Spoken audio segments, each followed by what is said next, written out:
Have you recently moved to a German-speaking country and find yourself wanting to connect with your neighbors but not quite sure how? Maybe you smile when you pass each other in the hallway and exchange a quick Hallo, but when it comes to having an actual conversation, your brain freezes. This is one of the most common challenges expats face when relocating to Germany, Austria, or Switzerland.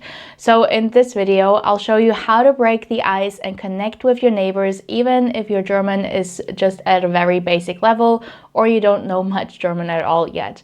We'll go over simple tips and useful phrases you can start using right away. Those hallway smiles can turn into real interactions and eventually conversations. If you're new here, hallo und herzlich willkommen. I'm Salome, a native German teacher and a language enthusiast. I speak several foreign languages and have been an expat myself for many years, so I know exactly how that feels like. I've specialized in helping people who live in the German-speaking countries go from zero knowledge to becoming confident and conversational in German and ultimately thrive in their new homes.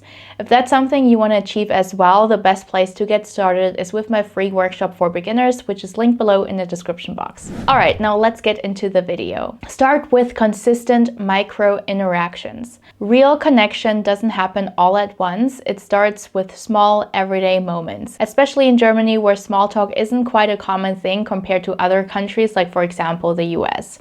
So instead of trying to have a long conversation right away, focus on short but consistent interactions. Here are some very simple comments that show friendliness and open the door to more conversations over time. I'll say the phrase twice and you repeat after me to practice your pronunciation. Bist du bereit? Los geht's. Guten Tag. Wie geht's Ihnen? Guten Tag. Wie geht's Ihnen? Schönes Wetter heute, nicht? Schönes Wetter heute, nicht? Schönen Tag noch. Schönen Tag noch. Once you're comfortable saying Hallo und Guten Tag, try adding just one more phrase. Here are a few more easy ones to help you take the interaction one step further. Ich bin neu hier. Ich bin neu hier. Ich wohne in Nummer 5. Ich wohne in Nummer 5. Or ich wohne nebenan. Ich wohne nebenan. Ich wohne im 3. Stock. Ich wohne im 3. Stock. Ich heiße, and then your name. Wie heißen Sie? Ich heiße. Wie heißen Sie? Now, whether you're introducing yourself with your first name or your last name really depends on the kind of relationship that you want to have with your neighbors. Of course, using your last name is going to create that distance, but sometimes elder neighbors do prefer to keep things formal and a bit more distant, which doesn't mean that you can't have a relationship or conversation. It's just the way people communicate. And that brings me to my next point, which is the difference between formal versus informal you. So if you, for example, have neighbors that are the same age as you are, or that are younger than you, you can initiate using the informal you. It kind of creates a warmer vibe or warmer relationship with each other. But again, if you have elderly neighbors, it's really up to them whether they want to keep things formal or informal. In my experience, elderly do prefer to keep things formal. I actually had a lovely older neighbor when I was living in Mannheim during my studies. He was, I think, 70 years old or something, and he always saw his daughter in me. I don't know why. We had a really nice relationship. I went there often on Sundays, for example, and then we would have lunch together. So we had a very warm connection and good conversations, things like that, but I would still address him with Sie and also with his last name. So Mr. and then the last name. So it doesn't mean that you can't have a really nice relationship with each other, even if you keep things formal. So that's just something to keep in mind when you're connecting with your neighbors. So if you just gotten to know them and you're keeping things formal, for example, you can say, schön, Sie kennenzulernen. Schön, Sie kennenzulernen. And if things are a little bit more casual and you just want to say, I'll see you around, you can say, man sieht sich, man sieht sich. Okay, so let's say you've made the first introduction. Your neighbors now know who you are. So now what? Well, you don't always need a special reason to talk. Just use the little everyday moments that naturally happen around your building or your street. And here's something important to know. Germans love bonding over small complaints. It doesn't mean they're rude or negative, which I actually thought for a very long time, but I have come to realize now that it's actually just a cultural way of starting a conversation and to bond with each other. I feel like nothing creates a stronger connection than complaining about the same thing. So instead of feeling uncomfortable, just have this in the back of your mind and actually use this to your advantage and chime in. For example, you're bumping into your neighbor at the mailbox. You might hear neighbors complain about junk mail or badly sorted mail. So you can say, schon wieder Werbung. Schon wieder Werbung.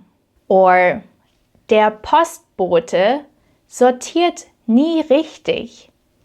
Der Postbote sortiert nie richtig. I've actually made a whole video with some practical phrases to learn how to complain like a German. I'll have that linked below if you want more of this. Another very common German custom, especially if multiple parties are living in one house, is the cleaning schedule. Der Putzplan. In many apartment buildings, residents take turns cleaning the staircase or the entry area. So if you're not quite sure how it works or whose turn it is, you can actually use that as an excuse to have an interaction. Zum Beispiel, wer ist dran mit Putzen? Wer ist dran mit Putzen? Wie funktioniert das hier mit dem Putzen? Wie funktioniert das hier mit dem Putzen?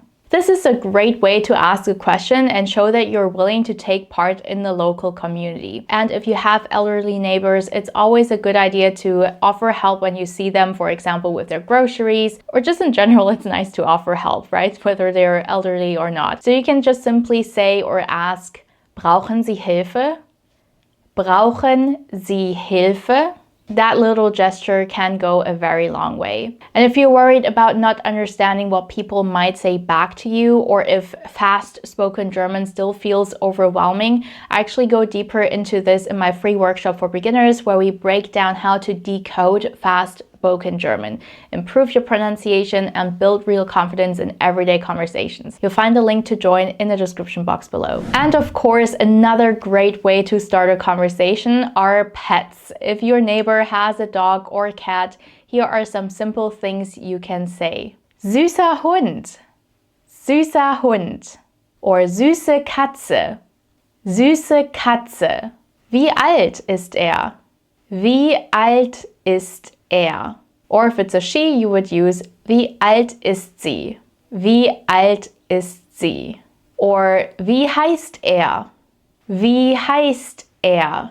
Or wie heißt sie? Here is also one thing to keep in mind. In German, you actually refer to pets, like male or female dogs and cats and so on, with er und sie, so he and she, and not it, because German follows the grammatical gender of nouns, and the pronouns that you're using actually stick to that grammatical gender. So that's why the first question usually is this a he or a she? And then you can take it from there, ask about the name and so on. So we don't use it for that. Also because it creates a more warmer relationship. Like dogs and cats and pets in general, they're part of the family, right? They're like a family member and not just an object. So pets are great. In fact, I've made a whole video on how to start small talk with pet owners. So if your neighbor has a cat or a dog, I highly recommend checking that out. So as you can see, you don't need fancy grammar to make a connection. You just need a few phrases, a little courage, and consistency. People will notice your effort and really appreciate it. And the more you speak, even just 1 or 2 sentences at a time, the easier it gets. And if you want to learn more helpful phrases and start building real confidence in speaking, I invite you to join my free taster lesson for beginners. The link is below, and by the end of that session, you'll have a clear roadmap on how to move forward with your German in a way that actually helps with everyday conversations. So I hope you have found this video helpful and you're ready to connect with your German neighbors. Don't take things too seriously, just give it a try, and I would love to hear your feedback on how it's going. I'll be back next week with another lesson for you guys. Das ist alles für heute. Vielen Dank fürs Zuschauen und bis zum nächsten Mal. Tschüss!